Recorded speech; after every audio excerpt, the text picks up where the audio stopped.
Bonjour à tous. L'OTAN est-elle prête à une provocation, voire une opération sous faux drapeau, diraient certains, pour forcer un soutien chancelant à l'Ukraine de Zelensky? Les opinions publiques ne suivent plus, de moins en moins. Des élus aussi dans différents pays bloquent l'envoi de nouveaux milliards, de nouvelles armes.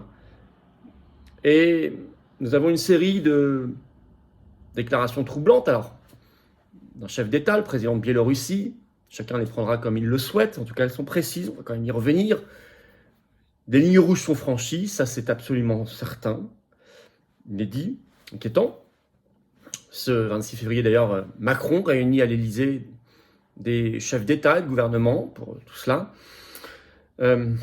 Certains faucons sont-ils prêts à une troisième guerre mondiale? À prendre le risque, en tout cas, pour brusquer tout ça. Parce qu'on sait les intérêts géostratégiques derrière de l'État profond américain à poursuivre cette guerre contre la Russie, tout ce qu'il y a derrière. Dans le cadre de l'agenda 2030, notamment de l'OTAN. Les opérations sous faux drapeau existent, encore dans cette guerre. Septembre 2022, le sabotage des gazoducs Nord Stream 1 et Nord Stream 2, qu'est-ce que c'est? Qu'est-ce que c'est d'autre? On a accusé tout de suite la Russie. Toutes les bizarreries autour de la mort de Navalny, on n'a pas fini d'en parler, j'ai fait déjà 2 vidéos là-dessus. Bref, je vais vous apprendre beaucoup de choses. Dans cette vidéo, on va réfléchir ensemble, voir comment défendre la paix et l'intérêt de la France. N'hésitez pas à la partager, n'hésitez pas pour cela également à vous abonner ou réabonner à cette chaîne YouTube en cliquant sur le petit bouton s'abonner en dessous, c'est un clic, c'est gratuit. Vous réabonnez si YouTube vous a désabonné. Grand merci, vraiment, vous aidez énormément la chaîne. Puisque plus vous êtes abonné à la chaîne, plus les vidéos sont recommandées, plus on va toucher des personnes qui vont nous découvrir. Et n'oubliez pas qu'on approche vraiment maintenant les 500 000 abonnés, le demi-million. Et on fera un événement inédit, interactif, en direct, jamais vu ensemble, pour célébrer tout ça. Merci à vous. Vous pourrez également adhérer, réadhérer ou faire un don de soutien au mouvement. Je vais y revenir en fin de vidéo, c'est tellement important. Tous les liens pour le faire sont sous la vidéo en description, je vous le dis d'ores et déjà, mais j'y reviendrai tout à l'heure. Nos rendez-vous, ce jeudi, 29 février, 19h, je suis à Agen, grosse réunion publique, il y a beaucoup d'inscrits. Vous pouvez encore vous inscrire, c'est ouvert à tous, adhérents comme non-adhérents, comme toutes nos réunions publiques, c'est sous la vidéo en description. Il y a un petit lien pour Agen, merci de vous inscrire, c'est juste 5 € l'entrée et on vous offre un verre de l'amitié. Pareil, pour le mercredi 6 mars, dans le Jura, à Lons-le-Saunier, il y a un autre formulaire d'inscription sous la vidéo en description. Inscrivez-vous, c'est ouvert à tous. J'ai hâte de vous voir d'où vous veniez, pas forcément du département même, c'est ouvert.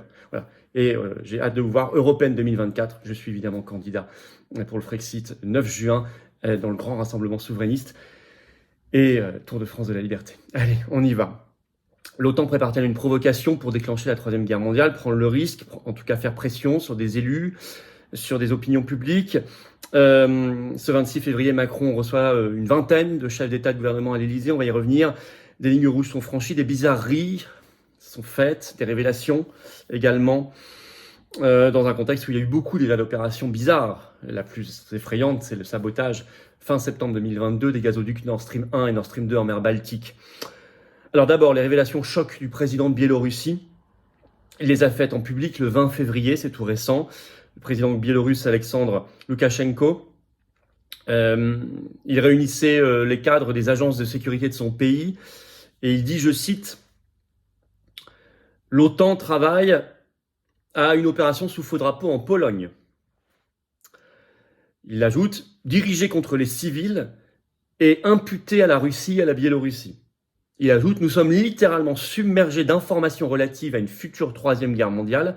Il y a des raisons de s'inquiéter. » Propos alarmistes, évidemment dans un contexte de guerre, donc il faut toujours prendre des pincettes. Il y a de la propagande partout dans les guerres. Hein. Mais attention, Zelensky avait tenté lui-même, souvenez-vous, on avait parlé, le monde entier on a parlé, une opération sous faux drapeau quand il avait imputé à la Russie des missiles qui étaient tombés en Pologne. Et en fait, on avait appris quelques jours plus tard que c'était des missiles ukrainiens. Mais ça, la Pologne appartient à l'OTAN, à l'Union européenne, avec sa clause maintenant, depuis le traité de Lisbonne, de défense mutuelle, troisième guerre mondiale, possiblement. Surtout que depuis décembre dernier, il y a un gouvernement très européiste et très otanophile en Pologne, avec Donald Tusk. Bon, ça, opération sous faux drapeau, sont-ils prêts à ça? Je n'ai pas les informations, mais moi je partage. En tout cas, des lignes rouges sont franchies. Déclaration stupéfiante ce 20 février également du secrétaire général de l'OTAN, le numéro 1, donc Jens Stoltenberg, et qu'il l'a faite à la radio, à Prague, Radio Free Europe, Et il déclare ceci, écoutez bien, et c'est une première.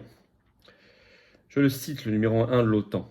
Nous devons nous rappeler que l'on est en présence d'une guerre d'agression de la Russie contre l'Ukraine, et au vu des lois internationales, l'Ukraine a le devoir et le droit de se défendre, y compris en frappant des cibles militaires légitimes, des cibles militaires russes situées à l'extérieur de l'Ukraine. C'est la loi internationale, et bien sûr, l'Ukraine a le droit de se protéger. À l'extérieur de l'Ukraine. Le Financial Times, suite à cette interview, a écrit « Stoltenberg a franchi un palier ». Oui, le courrier international le 22 février écrit « La fin d'un tabou ». Possibilité d'attaquer en territoire russe, avec des armes occidentales y compris. Et y compris des avions F-16, avec des conséquences possibles complètement folles. Je vous lis un autre extrait, c'est dans Courrier international, 22 février. L'Ukraine a donc reçu l'aval de l'Organisation du traité de l'Atlantique Nord, l'OTAN, pour utiliser des avions F-16 contre le territoire russe. Et cela pourrait faire une différence de taille, puisque ces avions sont équipés avec des missiles de longue portée qui pourraient permettre de frapper la chaîne logistique de l'armée de Moscou en aval. Voilà qui constituait une requête stratégique extrêmement importante pour Kiev, qui a longtemps demandé à l'Occident de lui fournir des armements tels les HIMARS, pour pouvoir toucher des objectifs stratégiques loin de la ligne de front, y compris à Moscou. Donc là, on voit quelle dérive, dans quelle escalade on peut aller. Et d'ailleurs, pour livrer ces avions F-16 à l'Ukraine, le numéro 1 de l'OTAN déclare « le plus tôt sera le mieux ». Au même moment, ça s'excite dans l'Union européenne avec par exemple des déclarations macronistes et françaises de plus en plus violentes. Vous avez porte-parole par exemple du ministère des Affaires étrangères français qui déclare sur LCI le 20 février, je cite, « On assiste en ce moment à une montée en puissance d'une stratégie ordonnée et méthodique d'agression russe. La Russie franchit des seuils dans cette stratégie. On n'a pas très bien vu quoi. On n'a pas très bien vu en quoi la France récemment a reçu des menaces particulières de la Russie, si ce n'est ce site internet qui a été Pravda, je crois, -fr, qui a été .com, qui a été ciblé par le fameux Viginum. J'ai fait une vidéo sur Viginum. Hein. Enfin, si on appelle ça une agression russe et une guerre, moi je veux bien, mais bon, c'est un site internet. Hein. Là, on est vraiment dans l'espèce d'emballement organisé. Vous savez, ce genre de propos, on se croirait aux États-Unis en 2002. C'est-à-dire juste avant le déclenchement par Bush Jr. de la guerre d'Irak en 2003. Exactement les mêmes mots et les mêmes procédés. On a l'impression d'une tension qui monte sans arrêt, etc. En fait, on la crée de toutes pièces. Avec cette affaire, ben là, vous avez carrément le ministre des Français des Armées, Sébastien Lecornu, qui déclare sur RTL ce 22 février que des avions militaires français auraient été menacés d'être abattus par la Russie. Donc là, vraiment, on franchit des lignes rouges. Hein. Je le cite. Voilà ce qu'il déclare. La tension augmente, c'est sur le site de RTL. Entre les forces de l'OTAN et la Russie, jeudi, Sébastien Lecornu, ministre des Armées, a dévoilé un incident entre un contrôle aérien russe et une patrouille aérienne française. Un système de contrôle aérien russe a menacé d'abattre des avions français en mer Noire, alors que nous étions dans une zone internationalement libre dans laquelle nous patrouillons, a révélé le ministre sur RTL. D'autant que la période est assez propice, puisque actuellement, ça a commencé fin janvier, février, mars, vous avez un très grand exercice militaire de l'OTAN dans la région. J'ai déjà fait une vidéo là-dessus, hein. L'exercice Steadfast Defender, qui va mobiliser jusqu'à 90 000 militaires, plus de 50 navires, plus de 80 avions, plus de 1100 véhicules de combat. C'est le plus grand exercice de l'OTAN depuis 40 ans au moins. Donc on pourrait dire que, allez, voilà, il peut y avoir il y a beaucoup d'armements, il y a beaucoup d'hommes, de soldats présents en ce moment, donc ça peut faciliter les choses.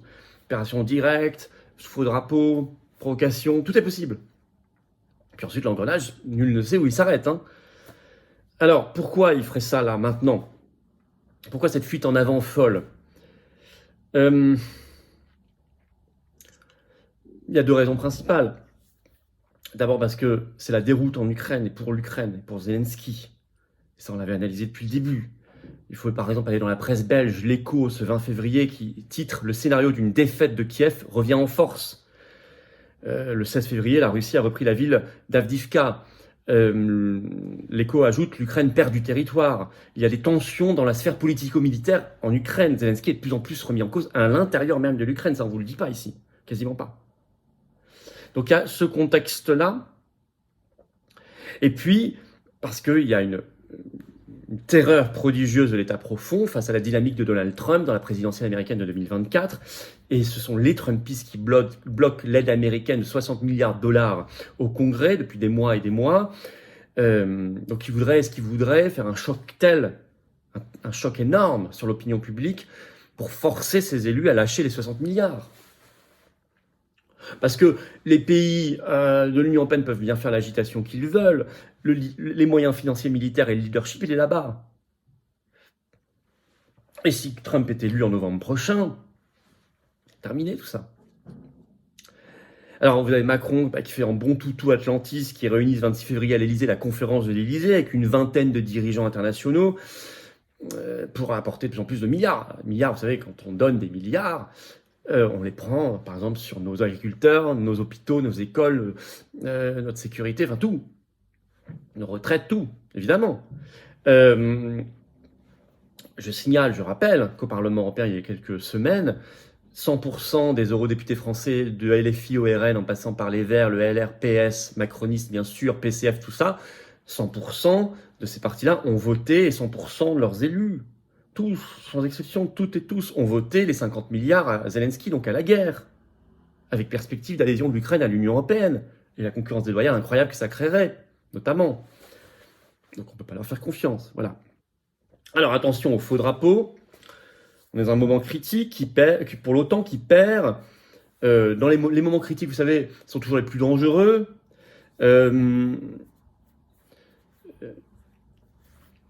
La vraie bonne solution, c'est de sortir de l'OTAN. L'OTAN est un facteur de guerre aujourd'hui, pas de paix. Sortir de l'OTAN sera un facteur de défense de nos intérêts nationaux et de paix du monde, paix pour l'humanité. Moi, je militerai toujours pour la sortie de l'OTAN. C'est notre charte, sortie de l'Union européenne.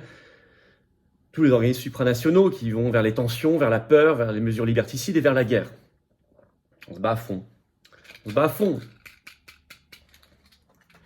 On va se faire entendre très fortement. Ce sera un point clé pour ma liste aux européennes. Inscrivez-vous sur les listes électorales. Les élections, c'est le 9 juin. Et puis pour tout le reste, on ne se bat pas que pour les élections, on se bat pour tout le reste, tout le temps. C'est important aussi. Je vous attends, abonnez-vous, s'il vous plaît, partagez cette vidéo, abonnez-vous à cette chaîne en cliquant sur s'abonner en dessous, un petit clic, c'est gratuit. Vous allez aider énormément à la diffusion de cette vidéo et tout le reste, et il faut alerter les gens. Venez vous battre pour la paix. J'ai besoin de vous. Soyez adhérents, cette carte orange, c'est la carte d'adhérent ou de réadhérent aux patriotes. Vous pouvez faire un don de soutien aussi au mouvement pour nous permettre de faire plus d'actions pour la paix, pour nos libertés, pour la sortie de l'OTAN, le Frexit, pour l'avenir de la France libre, des générations qui viennent et de l'humanité, vraiment humaine, de belles valeurs, très belles valeurs. J'ai besoin de vous. On est largement le plus grand mouvement souverainiste et défense des libertés et de la paix de France, c'est clair. Mais j'ai besoin de vous. On n'est pas aidé par le système, c'est moins qu'on puisse dire. On n'a pas ces millions, ces milliards, ces banques et ces médias. Mais on a le cœur, les convictions, les tripes. Et on propose des actions concrètes et on en fait, on démontre. Et on propose le rassemblement et on le fait, on le démontre. Alors venez.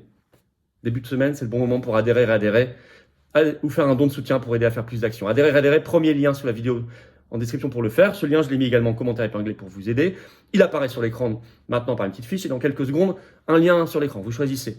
Faire un don de soutien au mouvement, c'est le deuxième lien sous la vidéo en description. Tous ces liens se retrouvent sur les-patriotes.fr. Sinon, rubrique adhérer, réadhérer, donner. Tout est facile. Et ça, c'est défiscalisé de vos impôts aux 2 tiers. Aux 2 tiers, vous mettez 600 €, ça enlève 400 € de vos impôts. Vous mettez 6 €, ça enlève 4 € de vos impôts. Vous mettez, 100 €, ça enlève 67 € de vos impôts, etc. Les gens qui peuvent plus, mettez plus. Moins, mettez moins. Plus d'actions, c'est plus d'affiches, plus de tracts, plus de manifs, plus d'opérations coup de poing, des meilleures européennes, tout. Bravo aux donateurs, aux réadhérents, bienvenue aux nouveaux adhérents patriotes et vive la France.